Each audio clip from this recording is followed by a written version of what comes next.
97,000 acres of farmland seized. Families forced from homes they'd held for generations. $3 billion poured into a terminal demolished before it ever reached capacity. And just kilometers away, a psychiatric institute quietly accepted CIA money to conduct experiments so brutal that survivors only secured a settlement in 2025. These aren't ruins from some failed state. They're in Quebec. 13 of the province's strangest abandoned places conceal histories of shattered ambition, covert science, and human wreckage most Canadians have never reckoned with. It starts with the airport that was supposed to change everything.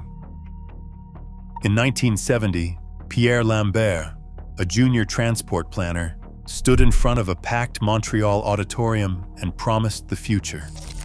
Mirabel would be the world's largest airport by land, 97,000 acres seized from farmland and forest, the kind of scale that swallows entire towns.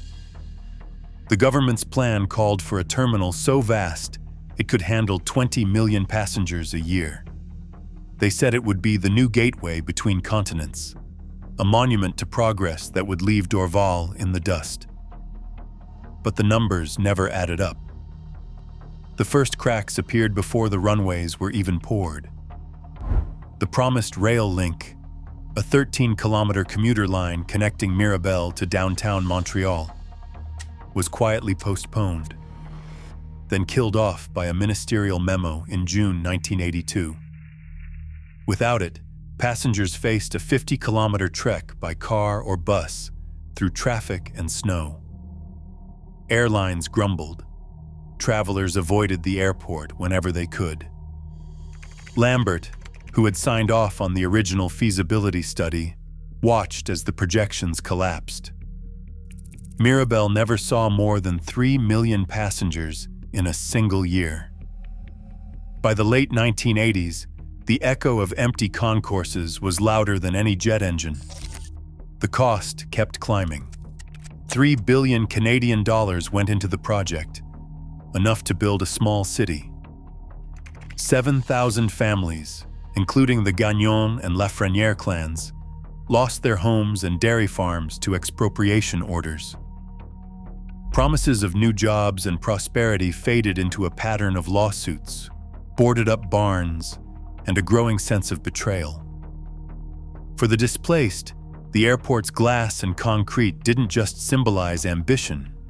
It was a wound that never healed. By 1997, the government filed for a demolition permit. The terminal, barely used, was stripped of its equipment. In 2004, the last commercial flight departed. The runways sat idle, their only visitors film crews. Steven Spielberg's team shot scenes for the terminal here in 2004, using Mirabel's deserted gates as a stand-in for Limbo. The airport's vastness became a punchline, an empty super-hub, grand in scale and hollow at its core. Today, the site draws a trickle of curious visitors, a fraction of the crowds once forecast. The concrete remains, but the vision that built Mirabel is gone. What was meant to be Quebec's proudest gateway is now a cautionary monument, a reminder of promises made and never delivered. The next story, hidden just a few kilometers away, would unfold in a place even more secretive, a psychiatric institute where ambition took a darker turn. On the slope of Mount Royal, behind the stone facade of the Allen Memorial Institute, a different kind of ambition took root, one that hid its purpose behind medical jargon and locked doors.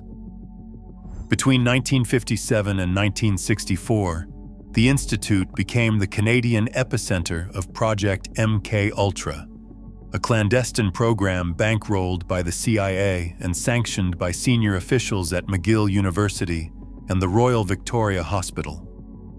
The man at the center, Dr. Ewan McKean, was celebrated as a pioneer in psychiatry. His methods, however, would later be described in court as a blueprint for psychological torture. Patients arrived seeking help for depression or anxiety. Many never knew they were about to become test subjects in a series of experiments that pushed the limits of human endurance. Records declassified decades later revealed the scale. 12 clinical trials, each more invasive than the last.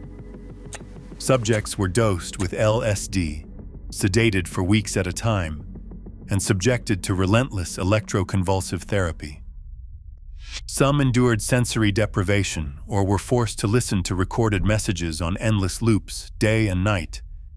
Consent was never properly obtained. Files show that the funding for these trials flowed directly from the CIA's Office of Scientific Research, funneled through front organizations to avoid detection. For years, the stories of what happened inside Allen Memorial were dismissed as rumor or conspiracy theory.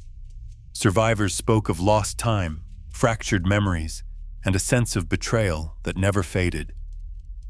It wasn't until the 21st century that a paper trail began to surface: internal memos, funding ledgers, and finally, a formal admission from the Canadian government that the experiments had taken place. By then, the damage was done. Families had been torn apart. Some patients never recovered their autonomy. In 2025, after decades of legal battles, the Quebec Superior Court delivered a ruling that echoed far beyond the Institute's crumbling walls. The court found McGill University and the Royal Victoria Hospital legally responsible for negligence and ordered a settlement pool of 35 million Canadian dollars to be distributed among verified claimants.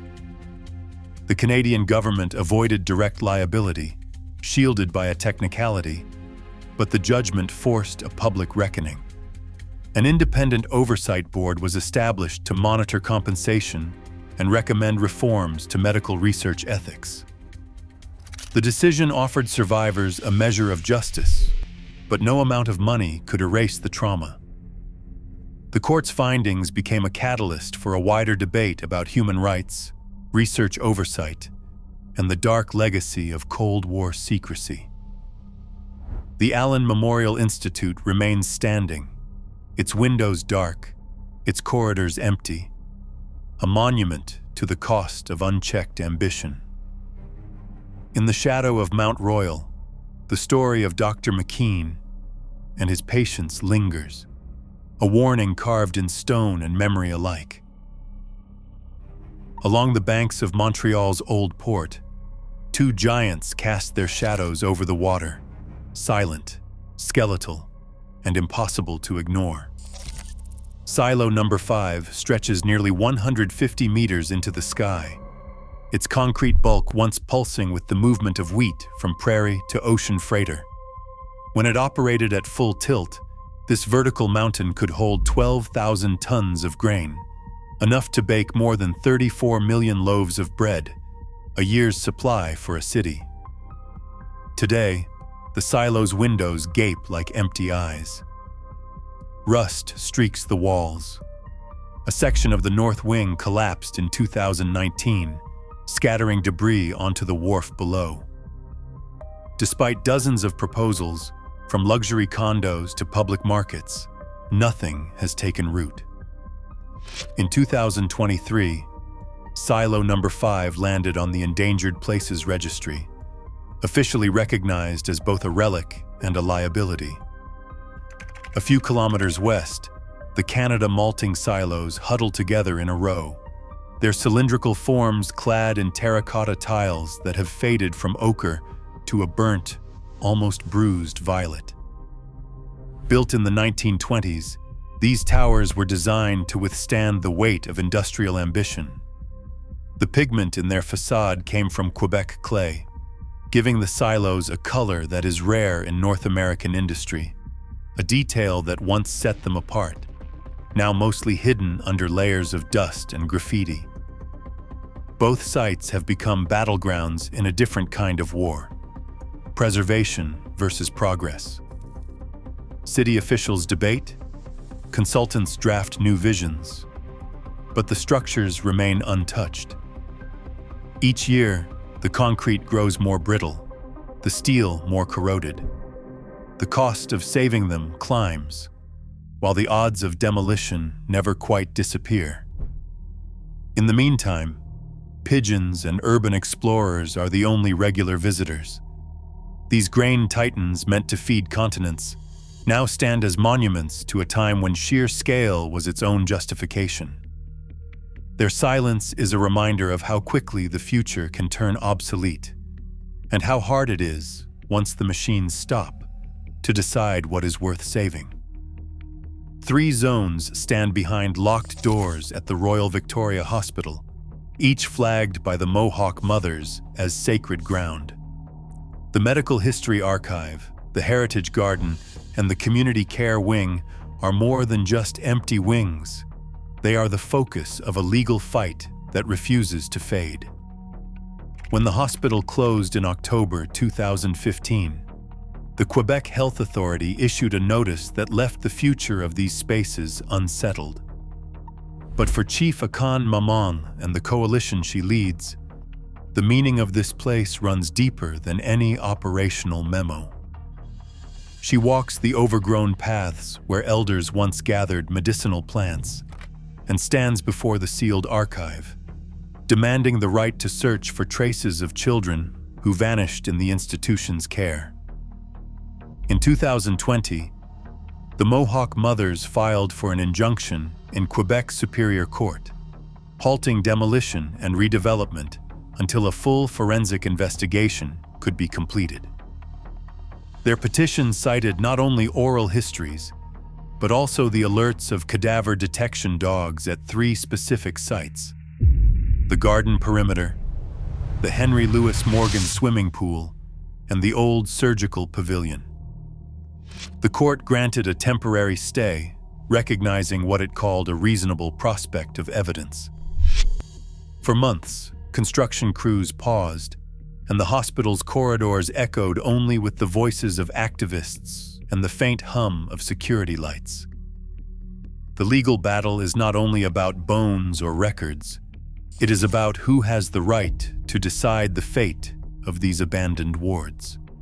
Indigenous stewardship is at the heart of the fight. The Mohawk Council of Akwesasne's minutes record repeated demands for joint control, not just consultation. Amnesty International and other human rights groups have called the situation a test of Canada's commitment to reconciliation. Each day the hospital stands empty, the question grows louder. Does the future of Royal Victoria belong to the planners and developers, or to the descendants of those whose stories remain buried beneath its floors? Beneath the busy streets of Montreal, a forgotten artery stretches for 1.2 kilometers, a sealed corridor known as the Wellington Tunnel. Built in 1932, this subterranean passage once carried trains beneath the city, its steel-reinforced concrete walls designed to withstand the weight of a growing metropolis. For decades, the tunnel thrummed with the sound of freight cars and locomotives, linking the industrial docks of the Lachine Canal to the city's sprawling rail network. But as the century wore on and traffic patterns changed, the tunnel faded from the city's memory. In 1994, after a safety audit revealed dangerous cracks and water damage, authorities sealed both ends with thick concrete barriers. Officially, the Wellington Tunnel vanished from the map, a relic of an industrial era no longer needed. Yet the story didn't end with silence. Word spread among Montreal's underground communities that the tunnel was still accessible, if you knew where to look. In the summer of 2009, the space erupted back to life for a single night. Organizers, using encrypted text chains and whispered directions, staged an illegal rave deep inside the abandoned corridor. Dozens of partygoers hauled in generators, sound systems, and strobe lights, transforming the pitch-black tunnel into a hidden dance floor. The event, dubbed Echo Shift by its creators, pulsed until dawn, when police finally arrived in response to noise complaints and rumors of trespassing. The raid made headlines for a day, but the tunnel's true location and the details of what happened inside remained largely a secret. Today, the Wellington Tunnel sits entombed, its entrances sealed against both danger and curiosity. Graffiti artists and urban explorers still trade stories of what lies behind the concrete, but few have seen the inside since that night. The tunnel is more than a forgotten rail line. It's a reminder that even the most hidden spaces can find a second life, if only for a fleeting moment, before being swallowed again by the city's shadows. Long before streaming and smartphones, the RCA Victor plant in Montreal pulsed with the sound of music pressed onto shellac and vinyl. Founded in 1902 by Emil Berliner, the factory was more than just a workplace. It was a beacon for generations who built their lives around the rhythms of production lines and radio hits. By the 1960s, RCA Victor had shifted to magnetic tape, chasing new markets as records gave way to cassettes. But the world kept moving.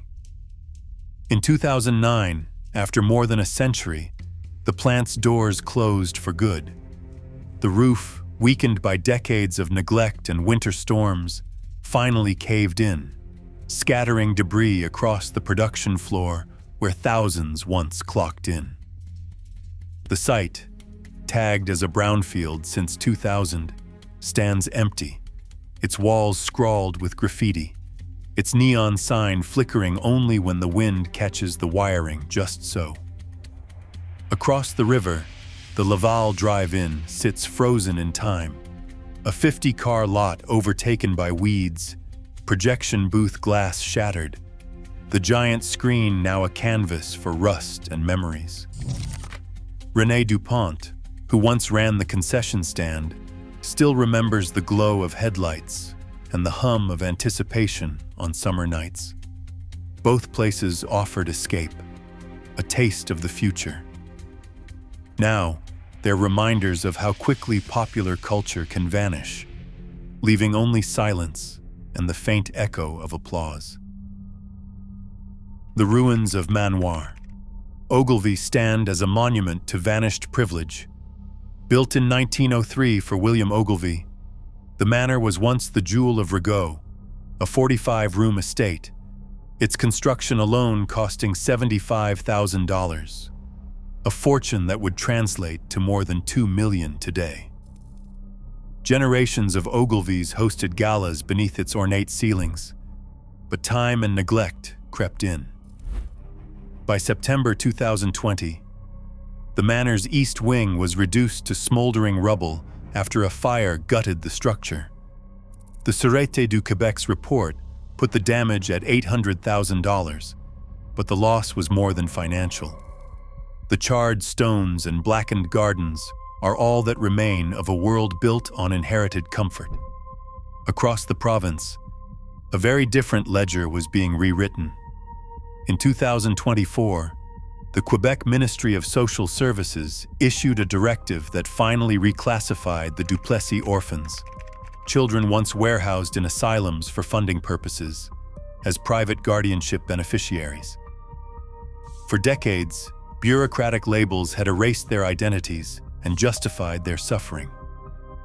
Now, a $5 million support fund was established to address the harm, an official acknowledgement that the machinery of the state, like the walls of the manor, could burn away, leaving only the question of what justice looks like after the fact.